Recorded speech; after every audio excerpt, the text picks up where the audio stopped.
2014 से इंडिया गठबंधन की उम्मीदवार श्रेया वर्मा जनता के बीच लगातार जाकर अपनी जीत का दावा कर रही हैं। सपा ने 2024 लोकसभा चुनाव के लिए 11 प्रत्याशियों के नाम की घोषणा की है, जिसमें 59 गोंडा लोकसभा क्षेत्र से श्रेया वर्मा को अपना प्रत्याशी बनाया है। श्रेया वर्मा पूर्व कैबिनेट मंत्री राकेश वर्मा की बेटी और पूर्व केंद्रीय मंत्री बेनी प्रसाद वर्मा की पौत्री हैं। श्रेया वर्मा लगातार गोंडा लोकसभा क्षेत्र में जनसंपर्क कर रही हैं। गोंडा लोकसभा क्षेत्र में कुर्मी मतदाताओं की संख्या ज़्यादा है। ऐसे में जातीय समीकरण को देखते हुए समाजवादी पार्टी ने श्रेया वर्मा को प्रत्याशी बनाया है। श्रेया वर्मा ने देहरादून के विल्हम गर्ल्स स्कूल से प्रारंभिक पढ़ाई की है। दिल्ली के रामजस कॉलेज से इकोनॉमिक्स में बीए ऑनर्स में पढ़ाई करने के बाद राजनीति में कदम रखा। दिल्ली से पढ़ाई पूरी करने के बाद बाराबंकी में पिता पूर्व कैबिनेट मंत्री राकेश वर्मा के साथ समाजवादी पार्टी के लिए काम करना शुरू किया, जिसके बाद सपा ने श्रेया वर्मा को समाजवादी महिला सभा का राष्ट्रीय उपाध्यक्ष बनाया।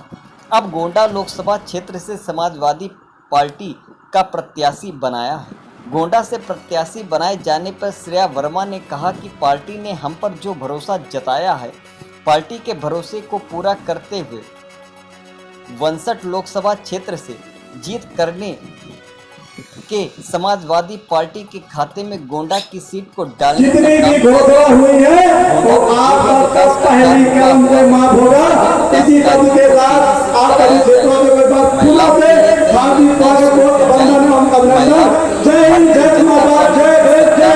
कार्यकाल में कुछ नहीं किया, केवल महिलाओं को धोखा दिया गया। जानवर से परेशान है, चुनाव जीतने पर किसानों को छुट्टा जानवरों से निजात दिलाई जाएगी। उन्होंने इंडिया न्यूज़ टीवी 24 लाइव से बातचीत के दौरान कहा कि हम विचारधारा की लड़ाई लड़ रहे हैं। India news TV 24 live news channel से खास बातचीत के दौरान उन्होंने बताया कि मेरा विकास का सबसे बड़ा मुद्दा रहेगा। मेरे बाबूजी ने जो विकास के काम किए थे उसको आगे बढ़ाऊंगी और गोंडा में बेरोजगारी, शिक्षा की कमी बड़ा मुद्दा है। हम लगातार लोगों से मिल रहे हैं। यहाँ पर युवा बेरोजगार हैं, उनको नौकरी नहीं मिल रही है और किसान परेशान हैं। मैं आधी आबादी को लेकर लगातार काम करूँगी। श्रेया वर्मा ने यह भी कहा कि बेरोजगारी इतनी फैली है कि युवा बस बढ़ चढ़कर इस बार मतदान करेगा। यहाँ पर 10 साल में कोई निवेश नहीं आ पाया है। महिलाओं के एजुकेशन के लिए खास काम किया जाएगा। बाहरी प्रत्याशी उसको कहा जाता है जो जनता के बीच ना गया हो, जिसको जनता ना पहचान पाए। यहाँ की जनता ने हमारे बापूजी को बहुत प्यार पहले भी दिया है और सांसद बनाया था। मैंने बापूजी की विचारधारा को अपने राजनीतिक जीवन में उतारा है। जो भी आज कुछ है उन्हीं की देन है। वहीं आपकी लड़ाई किससे है? इस सवाल पर श्रेया वर्मा ने कहा कि हम विचारधारा की लड़ाई लड़ रहे हैं। बीजेपी ने 10 साल में कुछ काम नहीं किया। मैं महिलाओं के उत्थान के लिए कुछ काम करना चाहती हूँ। देश में इतने इलेक्शन हुए हैं लेकिन महिलाओं के लिए एक शब्द नहीं बोला गया। वहीं महिला सुरक्षा और महिला बल पर बोलते हुए कहा कि महिलाओं के लिए बिल आया है लेकिन कुछ हुआ नहीं। हमारे राष्ट्रीय अध्यक्ष जी ने बोला है जैसे ही हमारी सरकार बनेगी तो महिलाओं के लिए आरक्षण तुरंत लागू हो जाएगा। जिसमें तमाम बड़े बड़े लीडर्स ने शिरकत करी।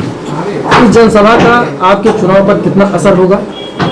जनता का बहुत प्रेम मिल रहा है और जनता चाह रही थी कि और लोग आए, उनका उत्साह बहुत नजर आ रहा है और जनता इस बार ने मूड बना लिया है कि वो इस बार इस सरकार को बदलने जा रहे हैं, अपनी सरकार बनाने जा रहे हैं जो उनके हित की बात करे, समाज में जो खुशियाँ ला सके, उन्नति ला सके।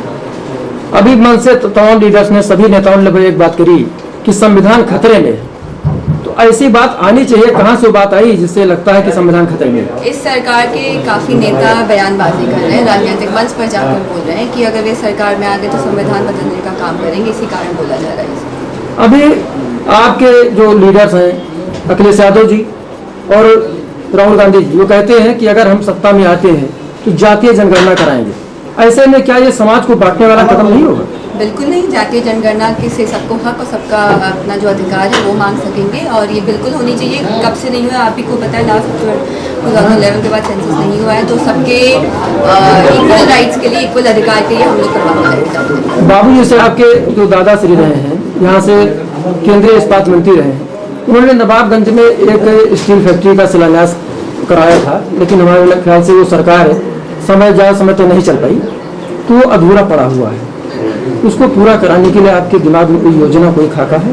देखिए, 10 साल से इस शहर में, इस लोकसभा में कोई निवेश नहीं आ पाया है।